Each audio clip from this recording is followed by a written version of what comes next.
Hello दोस्तों, welcome to my channel UP board Adda. आप सभी का अपने चैनल यूपी बोर्ड अड्डा 94 में स्वागत है। आज हम लोग कक्षा 12 के पहले चैप्टर का रिवीजन करेंगे, जो चैप्टर का नाम है ईंट, मनके तथा अस्थियाँ। चैप्टर का नाम क्या है? ईंट, मनके तथा अस्थियाँ। ठीक है, तो हम पहले चैप्टर का देखिए। ये सीरीज आपको एक एक चैप्टर, जितने भी इतिहास में चैप्टर हैं, सारे चैप्टरों का रिवीजन हम बहुत बढ़िया अच्छी तरीके से करेंगे। जो भी चीज़ें आपने पढ़ी होंगी, मैं आशा करता हूँ कि जिस तरीके से हमने शॉर्ट नोट्स बनाए हैं, इस तरीके से ही आप अपनी कॉपियों में भी एक एक शॉर्ट नोट्स बनाएंगे, क्योंकि कोई भी चीज़ जो हम लिखते हैं तो जल्दी याद हो जाती है। ठीक है, अगर आपको वीडियो अच्छी लगे तो हमें इसकी राय कमेंट बॉक्स में ज़रूर देना। अगर वीडियो अच्छी लगती है तो वीडियो को लाइक और चैनल को सब्सक्राइब एवं वीडियो को शेयर अपने दोस्तों तक जरूर किया करो। ठीक है, अब हम क्लास की शुरुआत करते हैं। तो हमारी क्लास जो है शुरू होगी। तो जैसे हमने देखा कि इस चैप्टर का नाम है ईंट, मनके एवं अस्थियाँ। इसमें जो सबसे महत्वपूर्ण चीज़ है वो है हड़प्पा सभ्यता। क्या है? हड़प्पा सभ्यता। तो हम देखते हैं, पढ़ते हैं हड़प्पा सभ्यता के बारे में। क्या थी हड़प्पा सभ्यता? तो पहले माना जाता था कि मेसोपोटामिया की सभ्यता, मिस्र की सभ्यता, चीन की सभ्यता विश्व की प्राचीनतम सभ्यताओं में से है। लेकिन 1920 के दशक में हड़प्पा सभ्यता की खोज हुई थी। तो हड़प्पा सभ्यता की खोज कब हुई? 1920 के दशक में हुई थी। उसके बाद यह ज्ञात हुआ कि हड़प्पा सभ्यता जैसी कोई और भी सभ्यता अस्तित्व में थी। मतलब जब हड़प्पा सभ्यता की खोज हुई, उसके बाद ऐसा लगा कि कोई और भी सभ्यता अस्तित्व में थी। आगे बढ़ते हैं। तो नोट यहाँ पर क्या लिखना है अपन को कि इस सभ्यता में सिंधु घाटी सभ्यता या इसे हड़प्पा सभ्यता भी कहा जाता है। मतलब इस सभ्यता को हम सिंधु घाटी सभ्यता या हड़प्पा सभ्यता के नाम से भी जाना जाता है। ये 1921 में अस्तित्व में आई, यानी इसकी खोज कब हुई? 1921 में अस्तित्व में आई। अब देखिए हड़प्पा सभ्यता की खोज कैसे हुई। तो हम देखते हैं हड़प्पा सभ्यता की खोज कैसे हुई। तो लगभग 160 साल पहले पंजाब, जो वर्तमान पाकिस्तान में, पहली बार रेलवे लाइन बिछाई जा रही थी। मतलब वहाँ पर रेलवे लाइन बिछाई जा रही थी और कुछ स्थान पर खुदाई का कार्य चल रहा था। उत्खनन कार्य के दौरान कुछ इंजीनियर थे, कुछ इंजीनियरों को अचानक हड़प्पा पुरास्थल मिला। यह स्थान आधुनिक समय में पाकिस्तान में है। मतलब वर्तमान में ये कहाँ पर है? पाकिस्तान में है। उन कर्मचारियों ने इसे खंडर समझ लिया और यहाँ की हजारों ईंटों को उखाड़कर यहाँ से ले गई। मतलब उन्होंने समझा कोई खंडर दबा होगा उसको, और यहाँ से हजारों ईंटें उखाड़कर ले गई। और ईंटों का इस्तेमाल रेलवे लाइन बिछाने में किया गया, लेकिन वह यह नहीं जान सकी कि यहाँ कोई सभ्यता थी। मतलब उस समय जब यहाँ खुदाई हुई तो हजारों ईंटें यहाँ से ले गए, लेकिन उस समय ये नहीं उन्होंने समझा कि यहाँ कोई सभ्यता है। अब देखते हैं हड़प्पा सभ्यता की खोज कैसे हुई। तो हड़प्पा सभ्यता खोज जॉन मार्शल के नेतृत्व में हुई तथा इसकी खोज दयाराम साहनी ने 1921 में की थी। तो हड़प्पा सभ्यता की खोज किसने की थी? दयाराम साहनी ने। कब की थी? 1921 में की थी। हड़प्पा नामक स्थान पर मोहनजोदड़ो की खोज राखलदास बनर्जी ने 1922 में की थी। तो हड़प्पा की खोज किसने की थी? दयाराम साहनी ने 1921 में, और मोहनजोदड़ो की खोज राखलदास बनर्जी ने 1922 में की थी। अब देखिए हड़प्पा सभ्यता का कालक्रम अधिकतर जो माना जाता है वो 2600 से 1900 ईसा पूर्व माना जाता है। इसको भी याद रखना बहुत इंपॉर्टेंट है, कई बार पूछा जाता है 2600 से 1900 ईसा पूर्व। तो ये हड़प्पा सभ्यता का कालक्रम माना जाता है। आगे बढ़ते हैं। 1921 में दयाराम साहनी ने हड़प्पा नामक स्थान पर खुदाई करवाई, हड़प्पा की मोहरें खोज की। 1922 में राखलदास बनर्जी ने मोहनजोदड़ो नामक स्थान पर उत्खनन कार्य किया और इन्होंने ही वैसी मोहरों की खोज की जैसी मोहरें हड़प्पा में मिली थी। इसके बाद यह अनुमान लगाया गया कि यह दोनों क्षेत्र एक ही संस्कृति के भाग हैं। इसके बाद सन 1924 में भारतीय पुरातत्व सर्वेक्षण के director general sir John Marshall ने पूरे विश्व के सामने एक नई सभ्यता की खोज की घोषणा की। किसने? सर जॉन मार्शल ने। कब? 1924 में। कब की थी? 1924 में। कब की थी? 1924 में। आगे बढ़ते हैं, हड़प्पा सभ्यता का नामकरण। तो कैसे हड़प्पा सभ्यता का नामकरण हुआ, तो इसके बारे में हम देखते हैं। तो इस सभ्यता की खोज सबसे पहले हड़प्पा नामक स्थान पर हुई थी तथा इसलिए इसका नाम हड़प्पा सभ्यता पड़ गया। यह सभ्यता सिंधु घाटी के किनारे बसी थी, इसलिए हड़प्पा सभ्यता को सिंधु घाटी सभ्यता भी कहा जाता है। इसको हड़प्पा संस्कृति भी कहा जाता है। यहाँ नोट रखने वाली बात क्या है कि हड़प्पा सभ्यता रावी नदी के तट पर स्थित थी। तो आपसे पूछा जा सकता है कि हड़प्पा सभ्यता किस नदी के तट पर थी, तो रावी नदी के तट पर थी। आगे बढ़ते हैं। अब हड़प्पा सभ्यता में निर्वाह के तरीके, यानी वहाँ पर जीवन जीने के क्या क्या तरीके थे। तो पहला था कृषि उत्पादन, दूसरा पशुपालन, तीसरा व्यापार, चौथा था शिकार। अब देखिए कृषि कैसी होती थी। तो हड़प्पा सभ्यता के स्थलों पर रहने वाले लोग कृषि करते थे तथा इस सभ्यता में कई कृषि से जुड़े उपकरण भी हमें इस सभ्यता में मिलते हैं तथा गेहूं, जौ, दाल, सफ़ेद चना, तिल, बाजरा और चावल इत्यादि फसलें उगाते थे। अब बाजरे के दाने हड़प्पा सभ्यता में सर्वप्रथम गुजरात, कहाँ पर, गुजरात में मिले थे, जो हड़प्पा सभ्यता में कृषि को दर्शाते थे। तो मतलब बाजरे के दाने सर्वप्रथम कहाँ मिले थे, गुजरात में। कहाँ मिले थे, गुजरात में। आगे बढ़ते हैं। यहाँ पर जो ईंटें बनी होती थी वो 4:2:1 के अनुपात में ईंटों का निर्माण होता था। याद रखना, इसका अनुपात 4:2:1 में। अब आगे बढ़ते हैं, पशुपालन। तो पशुपालन किसका करते थे, तो हड़प्पा सभ्यता में जानवरों की हड्डियाँ प्राप्त हुई हैं। इससे पता लगता है कि यह लोग जानवरों को पाला जाता था। जानवरों की हड्डियों को हम अंदाज़ा लगा सकते हैं, जानवरों की हड्डियों से हम अंदाज़ा लगा सकते हैं कि यहाँ पर जानवरों को पाला जाता था। अब व्यापार क्या होता था, तो इस सभ्यता के लोग मवेशी, भेड़, बकरी, भैंस तथा सुगर पालन करते थे तथा उनका व्यापार करते थे और कृषि उत्पाद से भी व्यापार करते थे। आगे बढ़ते हैं, शिकार। तो शिकार, इस सभ्यता के लोग मछली और पक्षियों का शिकार भी करते थे और यहाँ पक्षियों की हड्डियाँ भी मिली हैं और इससे अनुमान लगाया जाता है कि हड़प्पाई निवासी जानवरों का मांस खाते थे तथा शिकार करते थे। अब देखिए हड़प्पा सभ्यता में कृषि प्रौद्योगिकी कैसी थी। तो हड़प्पाई मोहरों में वृषक मतलब बैल की जानकारी मिलती है। इसके बाद इतिहासकारों ने अनुमान लगाया है कि हड़प्पाई मोहर निवासी ही खेत जोतने में बैल का प्रयोग करते थे। किसका प्रयोग करते थे, बैल का। आगे बढ़ते हैं। मिट्टी के बने बैल प्रतिरूप मिले इतिहासकारों को चिलिस्तान, पाकिस्तान और बनावली, हरियाणा से। इससे यह अनुमान लगाया गया है कि खेतों में हल के द्वारा जुताई की जाती है और एक साथ 2 अलग अलग फसलें उगाई जा सकती हैं। मतलब उनको ऐसा, तो कहाँ कहाँ से मिले हैं, चोलिस्तान जो पाकिस्तान में और भारत बनावली हरियाणा से खेती के साक्ष्य मिले हैं। अगला आगे देखते हैं। लोग लकड़ी के हाथों से बनाए गए पत्थर से फलकों का प्रयोग करते और फसल कटाई के रूप में उपयोग भी करते थे। लोग लकड़ी के हाथों से बनाए गए पत्थर के से फलकों का प्रयोग करके फसल की कटाई करते थे। अफगानिस्तान में सुरतगही से नहरों के कुछ सबूत भी मिले हैं, मतलब कि यहाँ पर नहर व्यवस्था भी थी। धोलावीरा जो गुजरात में है, जलाशय के प्रमाण भी मिले हैं। तो जलाशय कहाँ मिला था, धोलावीरा गुजरात में। राजस्थान की कालीबंगन, जिसे हनुमानगढ़ में जुते हुए खेतों के हल मिले जो कि हड़प्पा सभ्यता से संबंधित हैं। तो जुते हुए खेत कहाँ मिले हैं, कालीबंगन में। कहाँ पर मिले हैं, कालीबंगन में। आगे बढ़ते हैं। हड़प्पा सभ्यता का क्षेत्रीय विस्तार कैसा था। हड़प्पा सभ्यता का क्षेत्रीय विस्तार कैसा था, तो हड़प्पा सभ्यता का विस्तार त्रिकोण आकार में था, मतलब त्रिभुजाकार में था। अब देखिए इसका त्रिभुजाकार आकार कैसा था। तो देखिए सबसे ऊपर पूरब में जो था मांडा कहाँ पर था, कश्मीर, जो किस नदी के किनारे था, चिनाब नदी के किनारे।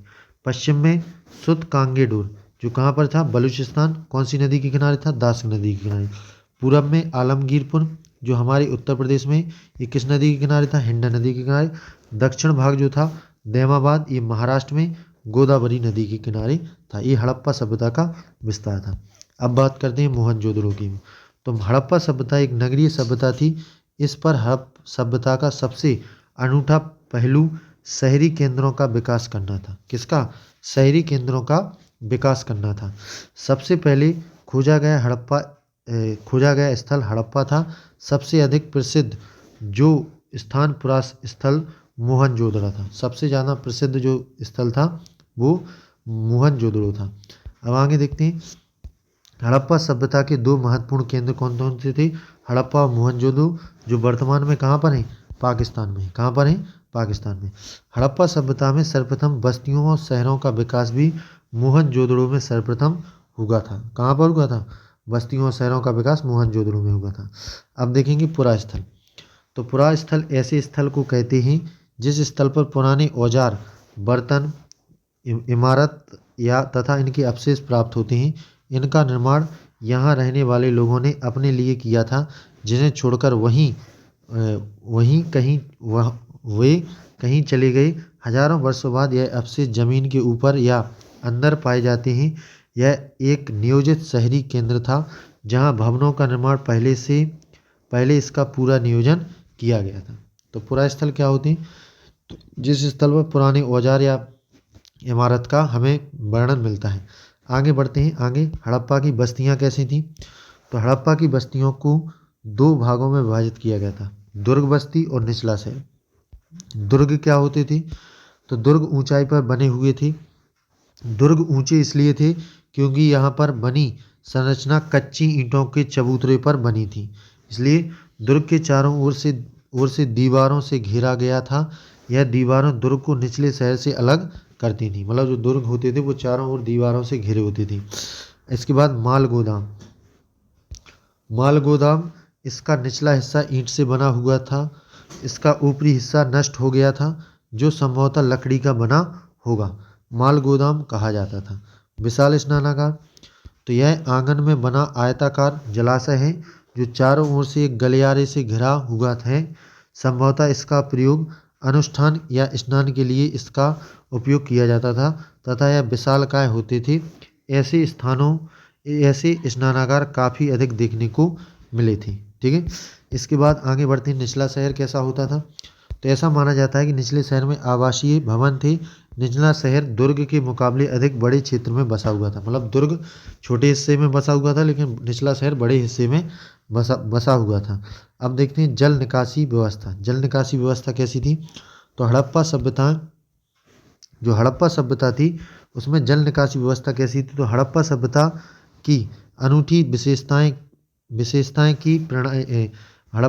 की अनूठी विशेषताओं की प्रणाली थी, जिसमें जल निकासी तथा सड़कों पर गलियों को ही लगभग ग्रिड पद्धति में बनाया गया था। किस पद्धति में? ग्रिड में। यह एक दूसरे को समकोण पर काटती थी तथा हड़प्पा सभ्यता में गलियों के अगल बगल में मकान बनेंगे। प्रत्येक घर का गंदा पानी इन नालियों के जरिए शहर से बाहर चला जाता था। ठीक है, ये जल निकासी व्यवस्था थी। गृह स्थापत्य कला कैसी थी? तो मोहनजोदड़ो के निचले शहर में आवासीय भवन थे, जो यहाँ के आवास में आंगन तथा चारों ओर कमरे बने हुए थे। आंगन खाना बनाने तथा कटाई करने के काम में भी आता था। कमरे आवासीय में आंगन बना होता था। अब देखिए, मोहनजोदड़ो में कुओं की संख्या लगभग 700 थी। कितनी थी? 700। कुओं की संख्या कितनी थी? 700। हड़प्पाई समाज में विभिन्नता का अवलोकन, यानी हड़प्पा सभ्यता में क्या भिन्नता थी? तो हर समाज के अंदर रहने वाले लोगों को सामाजिक और आर्थिक विभिन्नताएं भी होती हैं। इन विभिन्नताओं को जानने के लिए इतिहासकार कई तरीकों का ही प्रयोग करते हैं। हड़प्पा सभ्यता में रहने वाले लोगों द्वारा अलग अलग बातों का विश्वास रखते थे तथा हर समाज में रहने वाले लोगों के साथ सामाजिक और आर्थिक भिन्नताएं होती थी। आगे बढ़ते हैं। समाधान का अध्ययन, यानी समाधान कैसे होता था, शवों का क्या होता था? तो समाधान एक अंतिम संस्कार विधि है तथा हड़प्पा सभ्यता में लोग अंतिम संस्कार पर व्यक्ति को दफनाया ही जाता था। मतलब वो अंतिम संस्कार मतलब जलाते नहीं थे, दफनाते थे। साथ ही मिट्टी के बर्तन तथा आभूषण भी दफना दिए जाते थे। शायद ये लोग पुनर्जन्म में विश्वास करते थे। मिस्र के विशाल पिरामिड हड़प्पा सभ्यता में समकालीन थे एवं इनसे कई पिरामिड राजकीय समाधान भी थे। राजकीय समाधान मतलब जहाँ सभी लोग दफनाते थे। अब देखिए, विलासिता की वस्तुओं की खोज। तो सामाजिक भिन्नता को पहचानते का एक तरीका है उपयोगी और विलास की वस्तुओं का अध्ययन। उपयोगी वस्तु वह होती है जो रोज़मर्रा की उपयोग में लाई जाती है, जैसे चमकीला चक्कियाँ, मिट्टी के बर्तन इत्यादि। और जो महंगी जो महंगी तथा दुर्लभ हो जाती जो महंगी तथा दुर्लभ हों ऐसी वस्तुओं को पुरातात्विक कीमती मानते थे। जैसे कांच के पात्र हों, कीमती मानते थे क्योंकि इन्हें बनाना कठिन था। इन्हें धिरसी रेत, रेग, चिपचिपा पदार्थ के मिश्रण से पकाकर बनाया जाता था। आगे बढ़ते हैं शिल्प उत्पादन। तो चनहुदड़ो में शिल्प उत्पादन। चनहुदड़ो जो वर्तमान पाकिस्तान में है, शिल्प उत्पादन का महत्वपूर्ण केंद्र था जो हड़प्पा सभ्यता से संबंधित था। अब शिल्पकार क्या क्या होता था? मनके बनाए जाते थे, शंख की कटाई होती थी, धातुकार होते थे, मोहर निर्माण होता था और बांट बनाए जाते थे। क्या बनाए जाते हैं? बांट बनाए जाते थे। अब देखिए मनकों का निर्माण। तो मनके का निर्माण विभिन्न प्रकार के पदार्थों से किया जाता था, जैसे कार्नेलियन जो सुंदर लाल रंग का होता था, जैस्पर ये स्फटिक या क्वार्ट्ज या सल्फेट के होता था, धातु में सोना, तांबा, कांसा, इनसे मनके बनाए जाती थी। अब देखते हैं कुछ मनके दो या दो से अधिक पत्थरों को आपस में जोड़कर ही बनाए जाते थे। ये मनके चक्राकार मतलब गोल, बेलनाकार, गोलाकार, ढोलाकार, खंडित आदि प्रकार के हो सकते हैं। इन पर चित्रकारी करके सजाया जाता था। मनके बनाने में विभिन्न पदार्थों का इस्तेमाल होता था। मनकों को बनाने में घिसाई, पॉलिश और इसमें छेद करने के कई सारे उपकरण हड़प्पा सभ्यता में मिले हैं। अब देखिए इतिहासकारों द्वारा उत्पादन केंद्र की पहचान। तो जिन स्थानों पर शिल्प उत्पादन का कार्य होता था वहाँ कच्चा माल तथा त्यागी गई वस्तुओं का कूड़ा करकट मिला है। इसमें ही इतिहासकारों का अनुमान लगा लेते हैं कि इन स्थानों में शिल्प उत्पादन का कार्य होता था। ठीक है। अब देखिए पुरातात्विक सामान्यता। तो पत्थर के टुकड़े, शंख, माल, शिल्पकारी और के औजारों, अपूर्ण वस्तुएं त्याग दिया गया कूड़ा करकट भी यह ढूंढते हैं कि इनसे निर्माण स्थल तथा निर्माण कार्य भी महत्वपूर्ण कार्य की जानकारी भी प्राप्त होती है। अब देखिए जैसे रोपड़ संगोन, ये कहाँ पर है? पंजाब में। मांडा कहाँ पर है? कश्मीर में है। आगे देखते हैं। इसके बाद आगे जब बढ़ते हैं तो शिल्प उत्पादन में कच्चे माल की प्राप्ति। तो कच्चा माल स्थानीय स्तर पर उपलब्ध, जैसे मिट्टी के बर्तन आदि। दूर से लाई जाने वाली वस्तुएं जैसे पत्थर, लकड़ी तथा धातु जलोढ़ मृदा से बाहर से मंगाए जाते थे। कहाँ से मंगाए जाते थे? बाहर से। अब देखिए उपमहाद्वीप तथा उसके आगे आने वाला माल। तो हड़प्पा शिल्प उत्पादन के लिए कच्चा माल प्राप्त करने के लिए कई तरीकों को अपनाया करते थे। अब कौन कौन से तरीके हैं? पहला तो है नागेश्वर और बालाकोट से शंख मिल जाता था। नागेश्वर और बालाकोट से शंख। लोकथल से कार्नेलियल पत्थर मिल जाता था। सैलखड़ी पत्थर दक्षिण राजस्थान और गुजरात से मिलता था। तो सैलखड़ी पत्थर कहाँ से? राजस्थान और गुजरात से मिलता था। राजस्थान की खेतड़ी जो जोधपुर से तांबा, क्या मिलता था? तांबा। जोधपुरा जो गणेश्वर है। इसके बाद दक्षिण भारत में सोना मिल जाता था, जिसे स्वर्णगिरी कहते हैं। क्या कहते हैं? स्वर्णगिरी कहते हैं। अब देखिए सुदूर क्षेत्रों से संपर्क, यानी दूर दूर क्षेत्रों से कैसे संपर्क हुआ?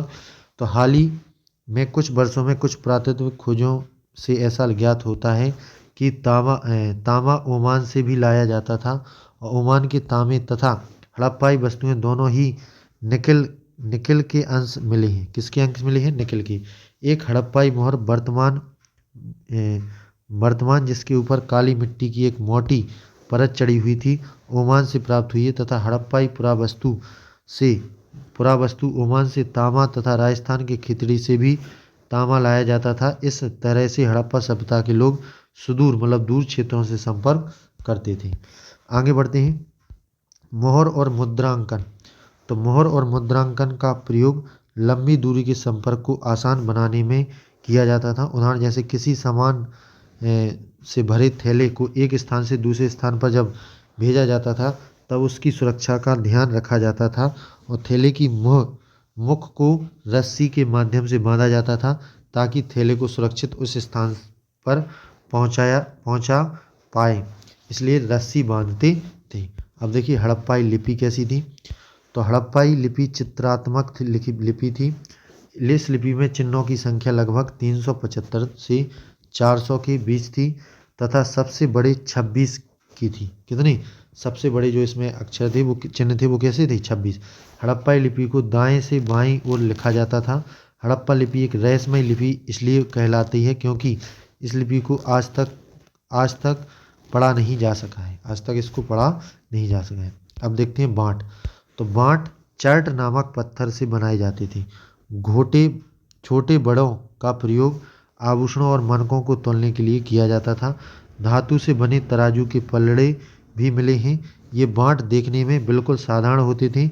इनमें किसी भी प्रकार का कोई नहीं बनाया जाता था। बांट का प्रयोग सामान तथा व्यापार का माप करने में बांट का प्रयोग करते हैं।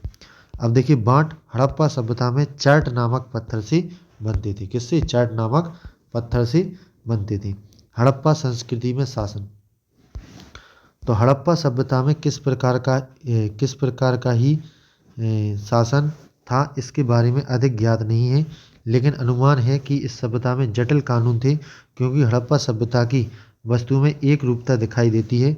जैसे मोहरें, बांट, मनके, ईंट इत्यादि, यह सभी अलग अलग स्थानों से मिले, लेकिन इन सब एकता का एक रूपता देखने को मिलती है। अब देखिए प्रसादा और शासक। मोहनजोदड़ो में एक विशाल भवन मिला है जिसे प्रसादा कहा जाता है तथा इसे प्रसादा की संज्ञा दी गई है, लेकिन यहाँ से कोई भव्य वस्तु नहीं मिली है। एक पत्थर की मूर्ति को पुरोहित राजा का नाम दिया गया है, लेकिन इसके विश्वसनीय प्रमाण अभी तक नहीं मिले हैं। इस तरह हड़प्पा सभ्यता को में प्रसादा था। अब देखिए हड़प्पा सभ्यता के प्रमुख स्थल कहाँ कहाँ हैं, तो देखते हैं। लोथल, धोलावीरा, रंगपुर, सुतकोटदा, नागेश्वर, ये सब हैं गुजरात में। कौन कौन से? लोथल, धोलावीरा, रंगपुर, सुतकोटदा और नागेश्वर। इसके बाद बनावली, मियाथल, राखीगढ़ी और भगवानपुरा, ये हरियाणा में है। अब इसके बाद आगे देखते हैं तो कालीबंगा, पिलीबंगा और रंगमहल, ये राजस्थान में है। चनहुदड़ो, बालाघाट, बालाकोट, कोटीदींजो, सुतकांगेडोर, हड़प्पा और मोहनजोदड़ो, ये वर्तमान पाकिस्तान में है। आगे देखते हैं आलमगीरपुर जो है, आलमगीरपुर कहाँ पर है? ये हमारे उत्तर प्रदेश में है। आगे बढ़ते हैं तो हड़प्पा सभ्यता का पतन कैसे माना जाता है, तो इसके प्रमुख कारण है जैसे बाढ़ का आना माना जाता है। कई लोग इसको मानते हैं कि ये सिंधु नदी ने अपना मार्ग बदल लिया था। क्या कर लिया था? सिंधु नदी ने अपना मार्ग बदलना। भूकंप के कारण मानते हैं कई लोग जलवायु परिवर्तन, कई लोग मानते हैं आर्यों का आक्रमण हुआ था, कई लोग वनों की कटाई के लिए मानते हैं। इसके बाद हम देखते हैं कनिंगम कौन था। तो कनिंगम कौन था? तो कनिंगम भारतीय पुरातत्व सर्वेक्षण विभाग का पहला डायरेक्टर जनरल था जो 1875 में बना था। कब बना था? 1875 में। कनिंगम भारतीय पुरातत्व का जनक भी कहा जाता है। कनिंगम को भारतीय पुरातत्व का जनक भी कहा जाता है। कनिंगम ने 19वीं शताब्दी के मध्य में खनन कार्य करवाया था, मतलब ये खुदाई करवाई थी। कनिंगम का भ्रम क्या था? कनिंगम की कौन से भ्रम में जी रहा था? तो कनिंगम जब इनको अंग्रेज अधिकारी ने जब हड़प्पाई मोहरें दिखाई तो कनिंगम यह नहीं समझ पाए कि मोहरें पुरानी हैं। वे उसके महत्व को समझ नहीं पाए कि मोहरें कितनी प्राचीन थी। दूसरा, कनिंगम ने यह सोचा कि यह मोहर भारतीय इतिहास का ही प्रारंभ गंगा घाटी में पनपे पहले शहरों से संबंधित है, जबकि यह मोहरें घाटी गंगा शहरों से भी पहले की थी। आगे अलेक्जेंडर कनिंगम ने सोच लिया था कि यह मोहरें गंगा घाटी से संबंधित, लेकिन यह मोहरें तो गंगा घाटी से पहले की थी। वास्तव में यह हड़प्पाई मोहरें थी।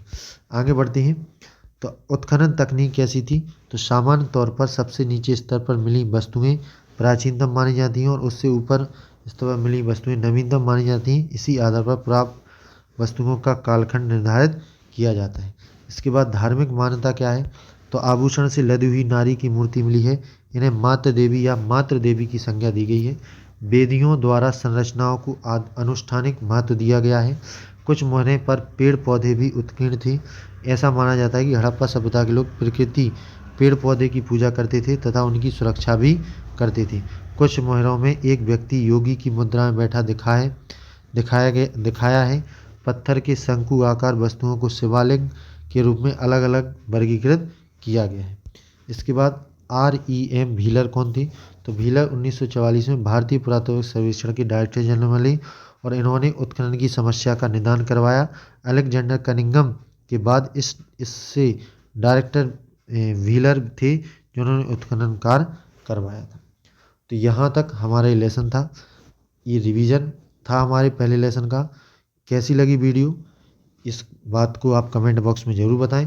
अगर वीडियो अच्छी लगती है तो वीडियो को लाइक और हमारे चैनल को सब्सक्राइब और अपने दोस्तों के साथ शेयर जरूर किया करो। और अगर आप और भी ऐसी वीडियो चाहते हैं तब भी आप कमेंट बॉक्स में कमेंट करके जरूर बताना कि वीडियो कैसी लगी है। बाकी वीडियो को यहीं समाप्त करते हैं। जय हिंद, जय भारत।